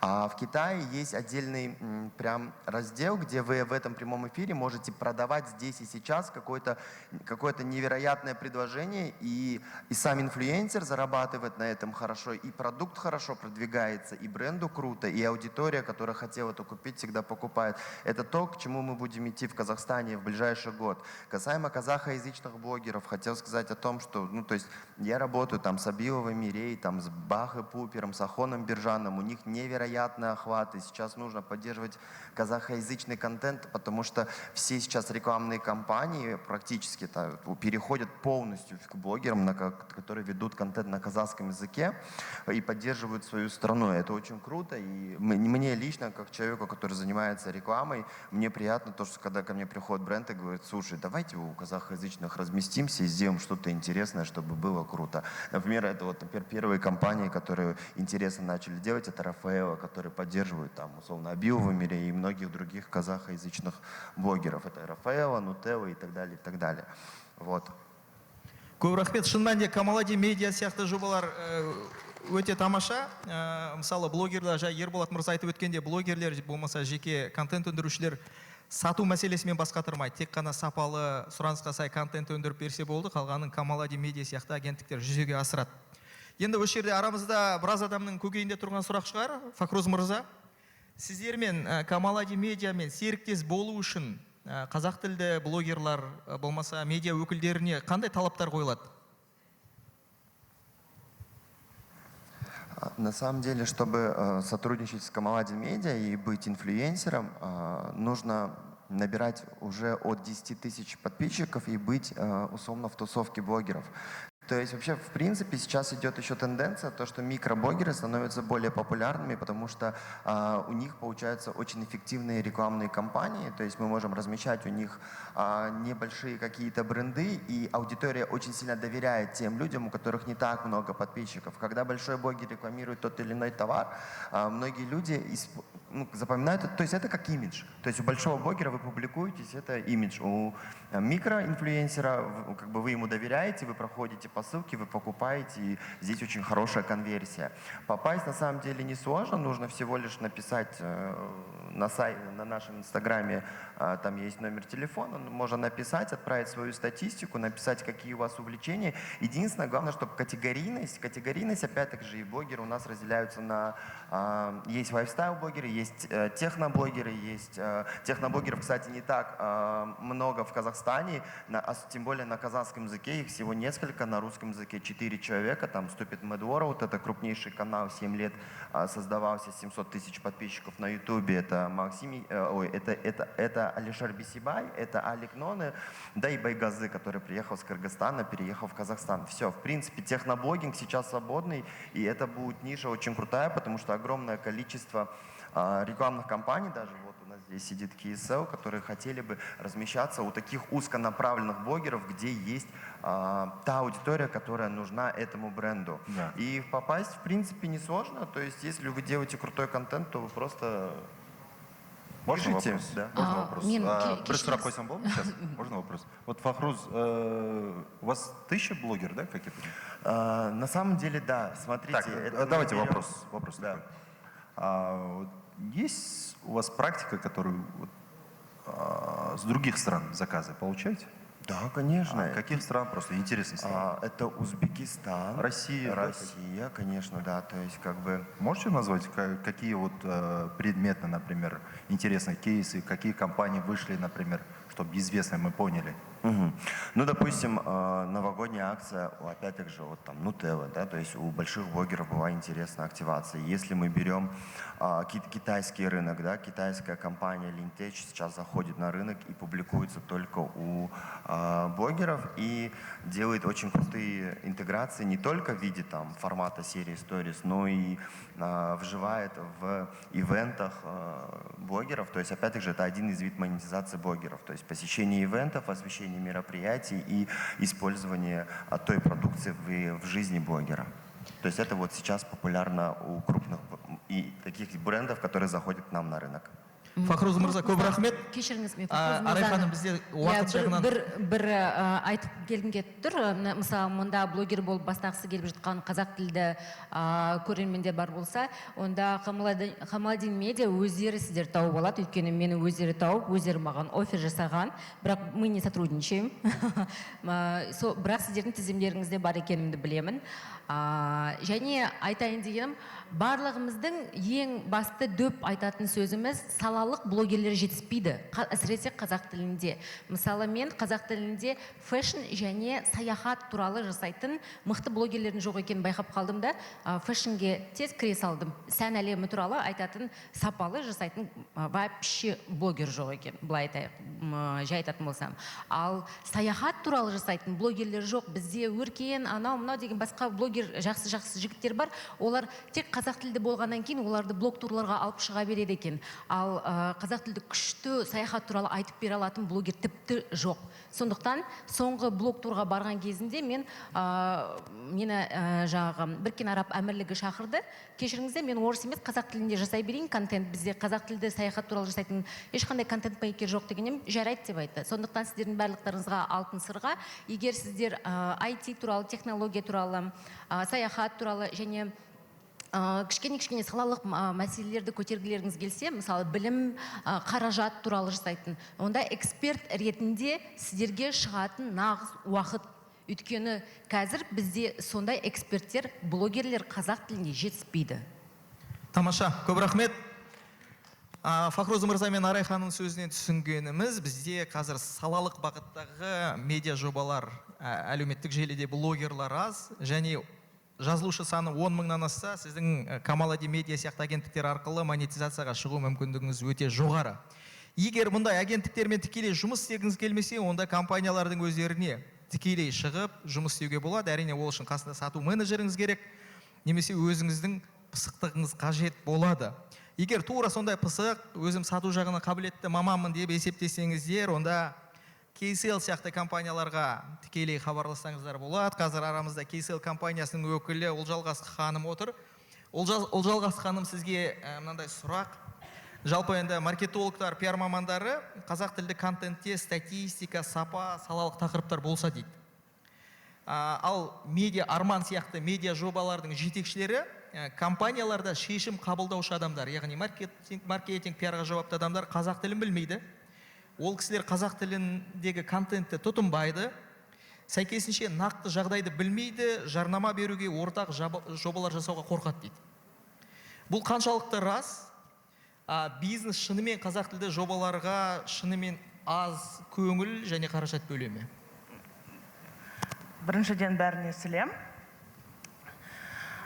Қазір біздің компаниямызда қазақ тілі даму үшін бәрін жасаймыз. Біріншіден біздің компаниямызда біз ұзын құлақ деген бағдарламаны шығардық. Ол өзіміздің бағдарламыз. Өзіміз ойнап, күліп қазақ тілін үйрену үшін бәрін жасаймыз әріптестердің ішінде. Екіншіден, бізде жаңа тариф шықты қазір, топ деген тариф. Бізде қобалжып тұрмын. Бізде ең бірінші мақсатымыз сол коммуникацияны қазақ тілінде жасау үшін бәрін жасадық. Біріншіден біз агентімізді қазақ тілінде бриф жасап, сол коммуникацияны қазақ тілінде алдық. Сосын ғана орыс тіліне адаптация жасадық. Бұл бірінші біздің проектіміз, бірақ енді түсіндік, келесі бәрі проекттерді қазақ тілінде жасаймыз. Сосын ғана адаптациясын орыс тіліне, ағылшын тіліне жасаймыз. Екіншіден, мен көп жобаларды email арқылы аламын. 85-90% орыс тілінде контент. Маған қазақ тілінде контент жіберсеңіз, онда қазақ тілді контентті біз өзіміз дамыту үшін бәрін жасаймыз. Бірақ өзіміз орыс тілінде алғанда, орыс тілін контентін жасаймыз енді. Бірақ сапаларын сравнивать еткенде, орыс тілі контенттерінде сапасы көп. Өйткені қазақ тілі контенті бәрі бір түрлі. Бәрі. Бір бағытта дегіңіз келіп отыр ғой. Бәрі бір бағытта. Сосын бір ғана проектті аласың, болды. Әр контент әрбір түрлі болса, онда бірнеше аласың контентті. Сосын қазір енді пікір болу үшін контенттерді жіберіңіз. Менде инстаграмым бар. Электронный адресім сол жақта жазылып тұр. Жіберіңіз. Біз бәрін оқимыз, бәрін анықтап, есептейміз. Сосын Инстаграмда аккаунтыңызды айтып кетсеңіз, қазір осы форумнан кейін сізге ұсыныстар қарша орайтын сияқты. Олжалғас Шымырбаева деп жазсаңыз табамыз. Бюджетіңізді дайындап, ұсыныстарды күте беріңіз. Бюджетімізді табамыз. Біздің мақсатымыз қазақ тіліндегі контентті даму керек. Олжалғас ханым, көп рахмет. Өкінішке қарай бізде уақыт жағы таяп қалды. Сізге көп сұрақ қойғымыз-ақ келіп еді. Бірақ енді алдағы уақыттарда сізде жалпы сіз ірі компанияның өкілінсіз сияқты осындай форумнан қазақ тілді медиа жобалар дамытуға қатысты талқылау панелінен көргенімізге өте қуаныштымыз. Жалпы осы монетизация мәселесі жыл сайын осындай проблемаларды көтеру бағытында талқылана бермей, меніңше келесі жолғы форумдарда қазақ тіл бизнес пен қазақ тілді медиа жобалардың өкілдерінің өзара диалог алаңы болуы керек деп ойлаймын. Ұйымдастырушылар соған назар аударсаңыздар деген өтініш бар. Сізге көп рахмет Олжалғас ханым. Ұсыныстарыңыз болса жолдаңыздар медиа жобаларға қатысты. Арман Ерекең Ерболаттың жаңағы пікіріне қатысты бір ауыз жауап берсем дейді. Потом мен де жауап берсем. Өте қысқа болса, Ереке өкінішке қарай сізге уақыт бере алмаймыз. Арман өте қысқа. Тогда несправедливо. Бизнесті таныс өлтіреді деген бір ұғым бар ғой. Сол сияқты бізде қазақ журналистеріне, қазақ ақпарат құралдарына бір түсінік бар. Мына ақпаратты салып бере салыңыздаршы, мынаны шығарып бере салыңыздаршы, мына жерге келіп мына жариялай салыңыздаршы деген сияқты. Егер ол жерде проблема шығатын, туындайтын бір бізге ол ертең оқырман әкелетіндей ақпарат болатын болса, әрине біз журналистімізді күшін салып, барып, жазыруға болады да, одан ертең қазаққа бір. Ал енді бір ақпараттарды шығарып жіберу біздің журналистиканы өлтіретін нәрсе. Шын, оны түсінуіміз керек. Өзара кейде бір-бірімізге де сондай нәрсе айтып атамыз ғой, жарайды. Бірақ енді есеппен болып жатса, бір мысал үшін сіз маған салып бересіз, мен алдын ала келісім болса, онда түсінікті жағдай. Бізде осындай бір түсініктер болады да, ол ұзақ мерзімге созылып кетеді, және бір рет қана болса мейлі, ол ұзақ мерзімге. Өкінішке орай бізде Казгуя мен Адырнан арасында сондай бір жағдай болды. Ол ұзақ мерзім, бір 2 жыл көлемінде мен ақпарат шығарып отырдым.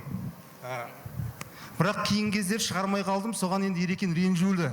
Жестко ренжулі.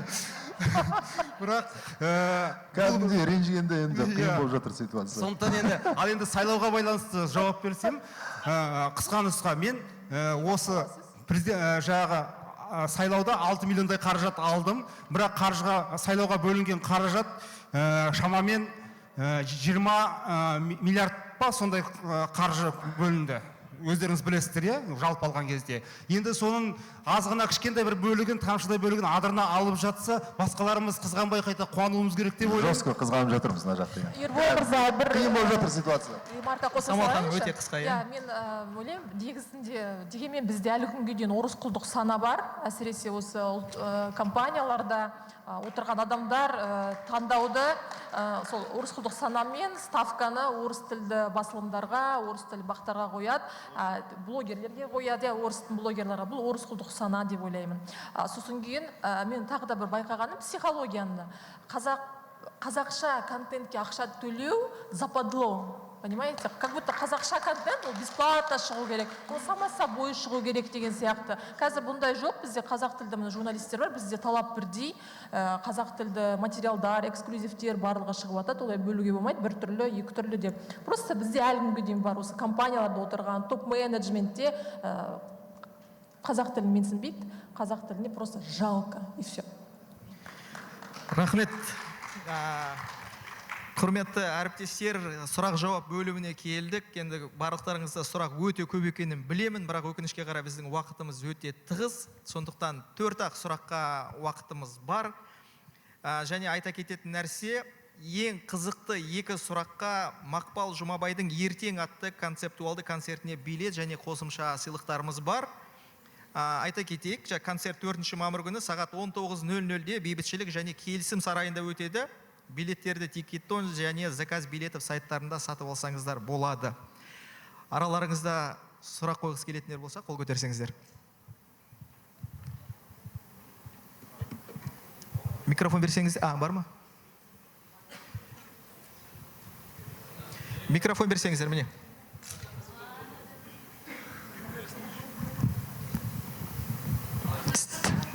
Қазір мына жақ бірінші қол көтерді. Жақсы, сәлематсыз ба? Менде мынандай сұрақ бар. Негізі біз эксперттік контент жасаймыз қазақ тілінде, бұл IT саласында. Бірақ та қазақ тілді аудиторияда осындай тренд бар. Именно эксперттік мнениені көп тыңдамайды, қаралым өте аз. Негізінен шыны керек, қазақ тілді аудитория мынандай тойлық, бар ғой тиктоктағы сондай көрілімдерді көп қарайды. Ол жерде прям жарат көрсілімдер. Ал біз негізі көп күш саламыз, көп уақыт саламыз, түсіреміз, стартап туралы көп түсіреміз. Бірақ та қалай сонда біз өз аудиториямызды табамыз және де сондай қаралымды көбейтеміз? Сұрақ кімге? Барлықтарыңызға. Пікір айтса болады. Негізі ол тек қазақ тілінде ғана емес. Егер орыстардың Comedy Club, басқасын қарасаң, тоже сондай мысалы да. Ол жақта да просмотрлар көп. Или болмаса там Украинаның анау кезіндегі қазіргі президент ойнағанда, мысалға КВН-ның заттары, шығармашылықтары, тоже просмотрлар көп. ақш-тың мысалы қаншама сондай әзіл-кеш бағдарламалары бар. Оларда да қаралым көп. Сондықтан бұл жалпы қоғам, бұдан қашып құтыла алмайсың менің ойымша. Оны қанша сен басқаша деп айтсаң да, бұған аудиторияны кінәлау қиын да. Ол үшін ол тереңге кетіп қалады. Ол үшін білімді көтеру керек, сананы көтеру керек. Ол үшін Америка құрама штаты қайта-қайта бізге келіп қазфорумды өткізе беру керек деген сияқты да, сондай бір нәрсе болмаса. Мен сізге жауап берейін, енді блогер ретінде. Мен де байқағаным, осы салалық тақырыпқа салатын болсам, мысалы бір узкая специализация дейді, сол туралы айтатын болсаң, аудитория, қазақ тілді аудитория ұйықтап жатқан сияқты. Жаңа да соны айтып өттім. Сізге айтар кеңесім, егер сіздер IT туралы жасайтын болсаңыздар, онда субтитр қосыңыздар. Орысша не ағылшынша. Және ерінбеңіздер, жасай беріңіздер, тоқтамаңыздар. Өйткені бізді көретін аудиторияны тәрбиелейміз. Оны байқамаймыз да, оларға беретін контентіміз жайлап-жайлап өзінің қажетті аудиториясын табады. Өкінішке қарай біздің қазақ тілді аудитория жаңағы тек жеңіл ойлаумен, жаңағы ойын сауықпен, күлкімен ограничивается. Былай айтқанда. Енді біз соны сапасын өзгерту үшін, сапалы контент жасау үшін біздер жайлап бастама жасамасақ, ешкім жасамайды. Ал егер сіздерге жарнама берушілер келген кезде, кешіріңіздер, қазақша емес орысша жасаңыз деп айтатын болса, онда олармен на берегу надо договориться. Кешіріңіз, мен қазақ тілінде бәрібір жасаймын, сізге ұнамаса да, өйткені мен үшін бұл өте маңызды. Өйткені бұл менің ерекшелігім деп. Және сөйтіп жасай берсеңіздер, жайлап келеді. Бір күн болмаса, екінші күні аудиторияда келеді, сапалы дүние де арта бастайды. Және ең бастысы, сіздер ең бастысы құндылықтарыңыз арта бастайды. Шын мәнінде бұл өте ауыр проблемалардың бірі. Қазақ тілді аудитория салалық болған кезде мүлдем көрермен аз, өте аз. Енді біздің қолымызда сапалы контент жасау және аудиторияны тәрбиелеу.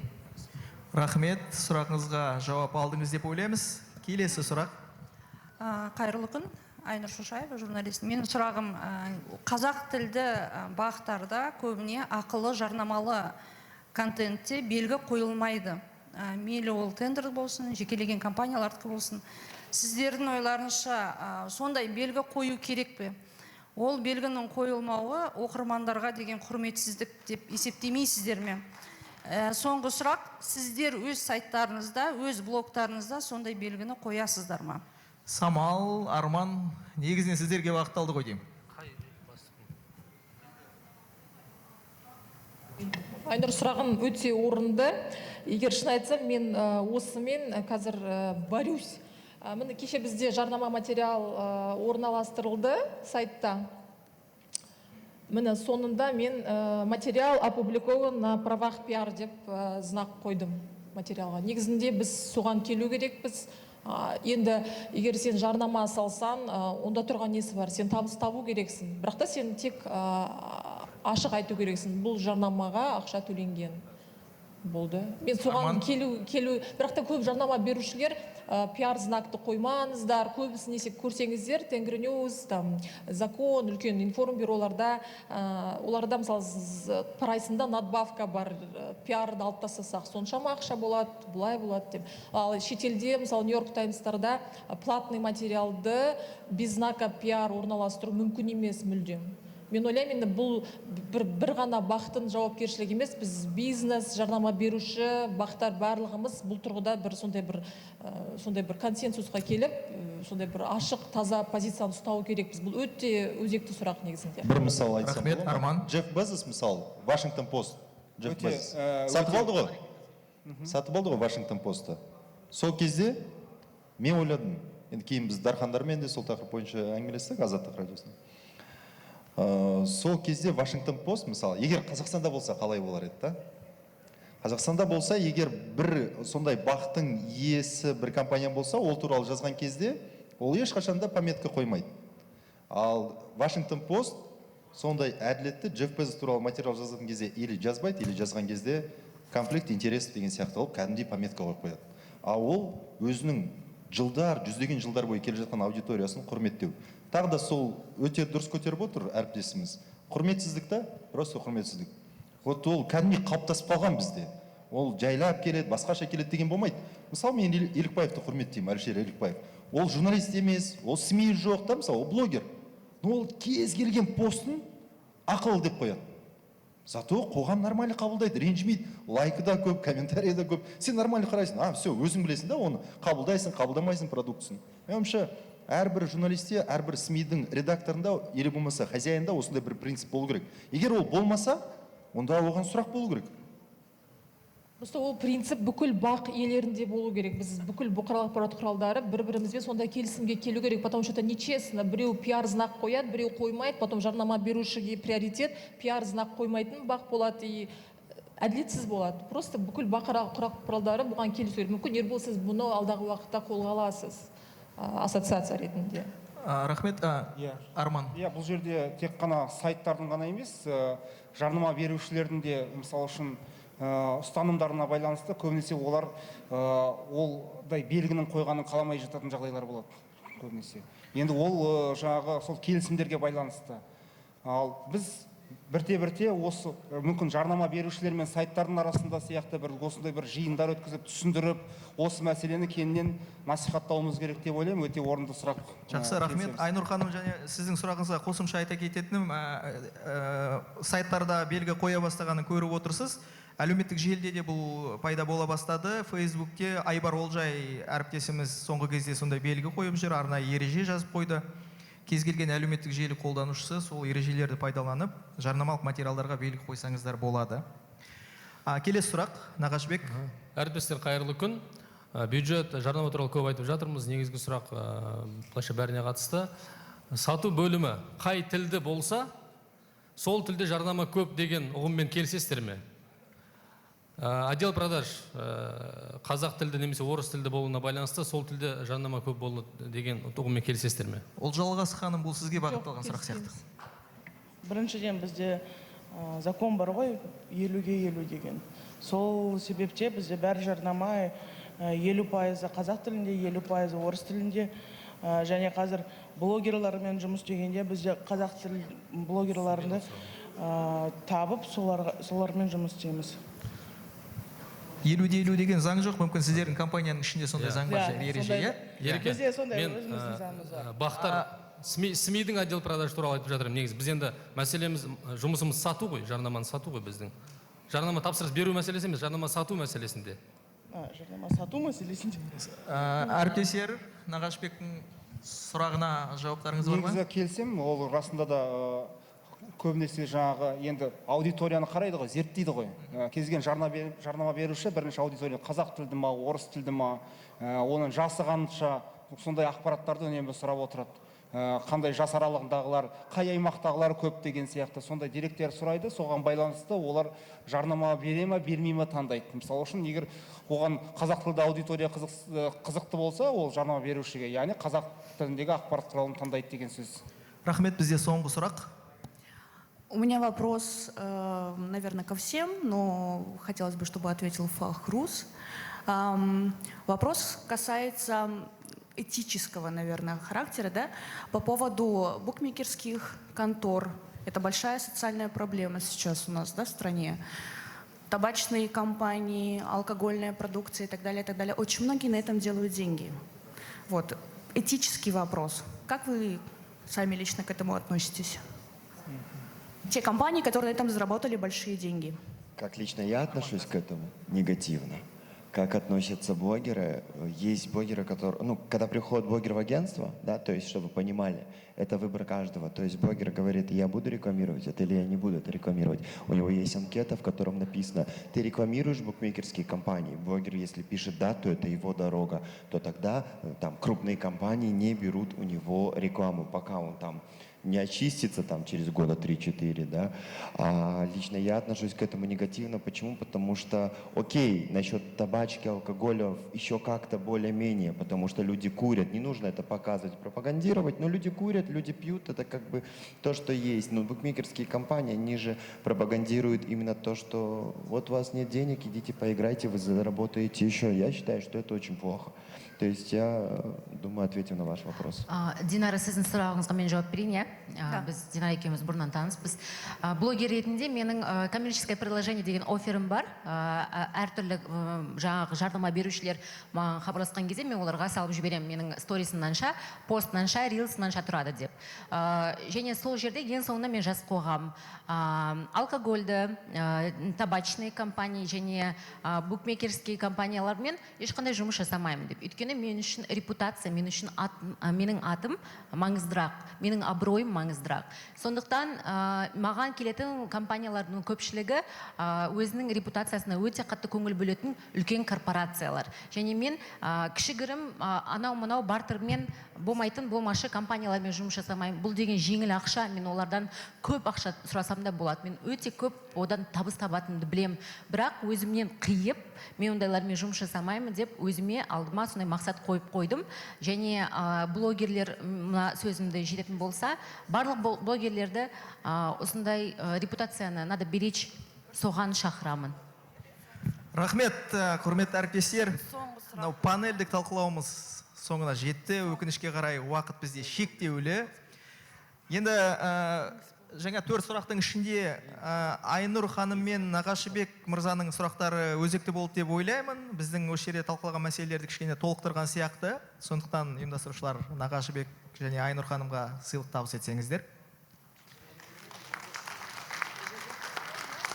Нағашыбек мырза, сіз таппай тұрмыз. Нағашыбек алдында отыру. Айнұр ханым. Айнұр ханым, қайдасыз? Айнұр ханым.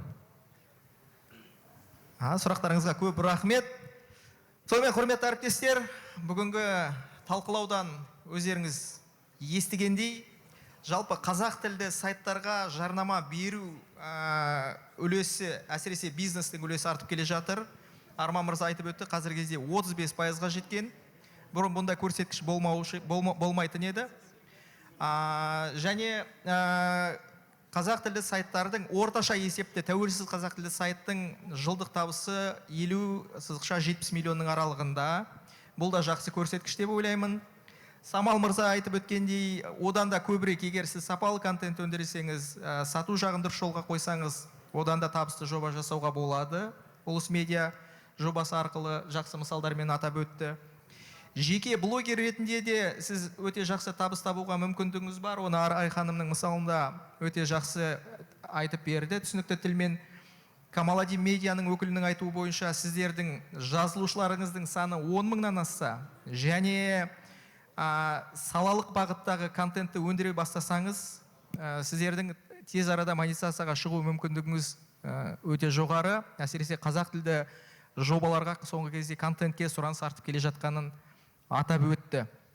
Және Ерболат мырзаның айтып кеткені, алдымен бірден жоба бастағаннан кейін контент өндірісінде монетизация деген мәселені ойлап, есілдертіңіз ақшаға алып кетпесін, алдымен ар, ұят, имидж, этика деген мәселелерге көңіл бөліңіз, сосын сіздің жақсатыңыз шығады, брендіңіз қалыптасады және жарнама берушілер өзі келеді деген мысалды атап өтті. Және Ұлжалғас ханымның сөзінен түсінгеніміз, бизнес өкілдері қазақша жарнамаға, қазақша контентке жарнама беруге, ортақ жобалар жасауға дайын, бірақ ол үшін өкінішке қарай біркелкі емес, сапалы, ерекше жобаларды жасап ұсынсаңыздар қарастыруға дайынбыз деді. Меніңше көпшілік бизнес өкілдері бұны қолдайды деп ойлаймын. Және тағы да біздің сессиямызда көтерілген мәселенің бірі ол этика мәселесі. Сайттарда, әлеуметтік желіде жарнама қабылдап жатсаңыз арнайы белгі қою. Одан кейінгі мәселе міндетті түрде салық төлеу деген мәселе. Қолма-қол конвертпен емес, міндетті түрде салық төлеу, келісімшарт жасау, жеке кәсіпкерлікті тіркеу. Яғни барлық жұмысыңыз кәдімгі заң талап ететіндей, бизнестің қағидаларына сай болсын деген мәселелер көтерілді. Бірақ әлі де көптеген мәселелер, айтылмаған мәселелер бар, қалды. Ол алдағы уақыттың еншісінде деп ойлаймыз. Сондықтан біздің осы сессиямыз аяқталды. Барлықтарыңызға рахмет. Көп рахмет. Модератор Ербол Азанбек және спикерлерге алғысымыз шексіз. Құрметті қатысушылар, бізде қазір кофе брейк, алдымен суретке суға еселке. Кофе брейк шамамен 11:25-те осы залда күтеміз. Келесі екінші сессия басталады. Журналистика жаңа трендтерге ереме деген. Ал кофе брейк барысында спикерлерге қоя алмаған сұрақтарыңызды жаймендеп жекелей келіп қойсаңыздар болады деген ойдамыз. Біздің спикерлеріміз қуана жауап беретін шығар бәлкім. Сонымен 11:25-те жүздескенше.